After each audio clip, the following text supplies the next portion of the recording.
Sue, it's great to chat with you today. We have a mutual friend in Julia Lee Cunningham. I'm grateful to her for putting us in touch, and I'm grateful to you for sharing a few minutes with me today. Delighted to be here.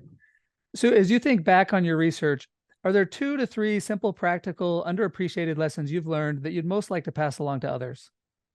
I actually can give you 4, and they all come Great. from one study. And the study was a study we did of people who have to create their own life out of nothing. They're not part of an organization that tells them what to do, that gives them colleagues to coordinate with, sets up the routines of their day, organizes them in any way. They just have to do it on their own. These are people who work independently outside of organizations. Might be independent consultants, analysts, writers, editors, graphic designers, all sorts of people. We now call it the gig economy. And I'm talking about this research project where people at the sort of high end of the gig economy, high end of skill and autonomy. And what we found after interviewing them is that there's 4 things that people who had most effective lives as an independent did. And I think what they did can also be good advice for us in managing our own lives.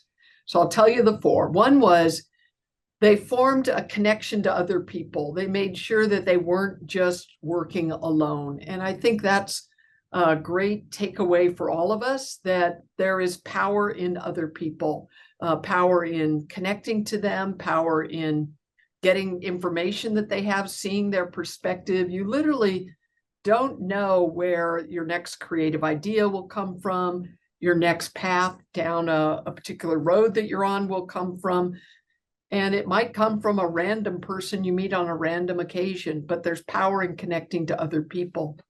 The second was a connection to place. We don't always think about the place where we do a lot of our work and how we can make that place more meaningful for us. But the independent workers who did best gave that some thought. Some of them made it such that it helped them to feel more creative if their tasks were creative. Others set it up so that they feel more powerful when they then had to go out into the world and compete in the marketplace. But thinking thoughtfully about your workspace in a way that gives you well-being and also amps up your performance is something you can control that can make a difference.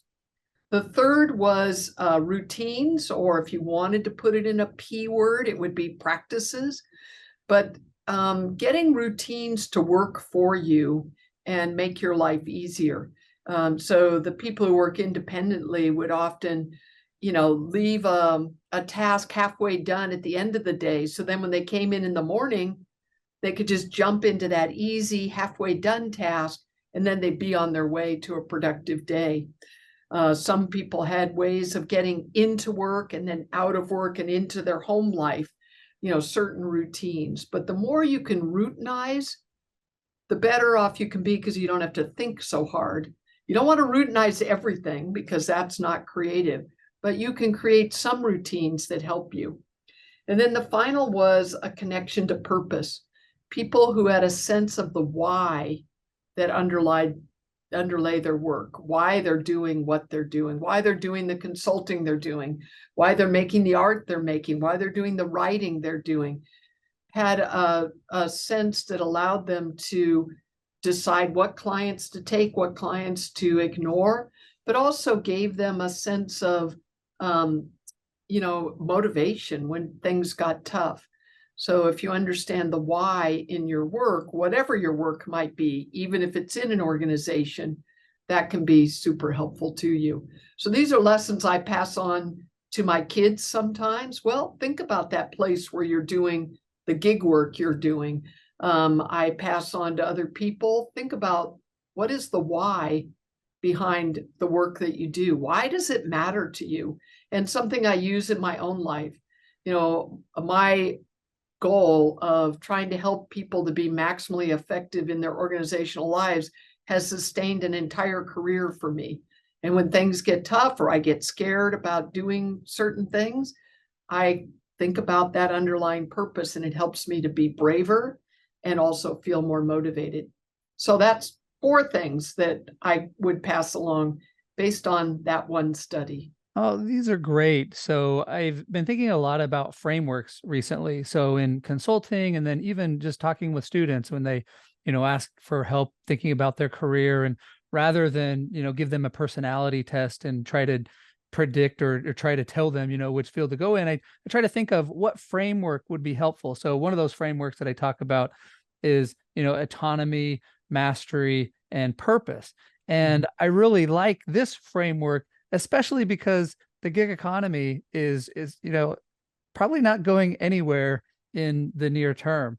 Maybe quickly we could just touch on each of these then. So forming a connection to other people, research shows that the quality of our relationships is one of the strongest predictors of our happiness, right? So I think it's a really important piece that I could imagine as a gig worker, it can be easy to underappreciate. We just think like, oh, we have all this autonomy. So, and I'm not part of this organization. So maybe I just like to go alone, or I can go alone. But I think this is really important that your work shows that even if you're part of this gig economy working independently, it's still important to connect with people. Yeah, we can get so busy just doing the tasks that make up our lives that a week can go by without you having a significant human contact with anyone. So I think that's true in the gig economy, and it can be true in the work world as well. Yeah. So just remembering the real value, both for your mental health, but also for the tasks you're doing, the productivity you're experiencing, that kind of thing can matter. One of the themes of this podcast is focusing on underappreciated lessons. And I think that's, a perfect fit for this. Is we can underappreciate as we get going in our work, especially with COVID. Like I think there was one point where I didn't leave the house basically for a week, part of it because I was sick. But the way the workforce has changed has allowed us to become more isolated. And then connection to place. So as you think about your workspace, how do you think about this when you're doing your work? And maybe it's not entirely relevant to you because you're part of an organization, but then again, as professors, we do have quite a bit of autonomy in how we go about our work. No, I'm very lucky. I have my own office, and I've had it for, over a decade in this rendition, because we've changed buildings, but it is a place of extreme joy for me and creativity. I look around and there are, people that matter to me are prominently featured in photos, products that I've created, like a worksheet that goes with something I enjoy teaching is featured on the wall. Thank you notes I've gotten, art that people have made and given me. So yeah, it is both set up for efficiency, but it's set up to evoke my best self. And that's what I want to bring with me into the work that I do. So I love my office. I came here during the pandemic, but it's a lot of people don't want to go back. I love it. It really tells me who I am and what I should be doing every day. So for somebody who goes to like a Starbucks, does your research show that can still be effective for them? Or do you find that it's important for people to go to more of an office type setting? Yeah, I don't have data on that. I know a lot of people. My husband is exactly that person. He goes to a place every day with a lot of noise and bustle, and that's what he likes. So I think it's just finding the place that works for you. But again, it's being thoughtful about it rather than, so many of us started the pandemic and we just worked on a bed in the back bedroom for months because we always thought it was going to be over in 14 days. And, that is what you don't want to do. Just do something that just is rote. But to the extent that you are able to craft the place to be something that is evocative of your best self, take that chance and do it. That's great. So being thoughtful about it sounds like kind of the most important aspect there. In terms of routines, this reminds me of a study with mice. They're dropped into a tea maze. There's cheese up at the top left. They're dropped into the bottom. And over time, they've got sensors connected to their brains, and the researchers are monitoring brain activity, and they're scratching and they're sniffing, and the brain's exploding with activity. But over time, their brains start thinking less and less. as they become more, as their habits form to go find the cheese. And I think there's a lot of value in just having a routine that we can go into autopilot, so we don't have to use kind of our motivation or draw on our kind of will to get work done. I agree, but the danger is taking that too far. Like, I am a person who loves a straight line between A and B, very efficient. But you can get so efficient that you have no random happenings in your life, and you can get so routinized that that's not good either, So you want to routinize things that, are good to get routinized, and then leave a lot of creative play potential as well.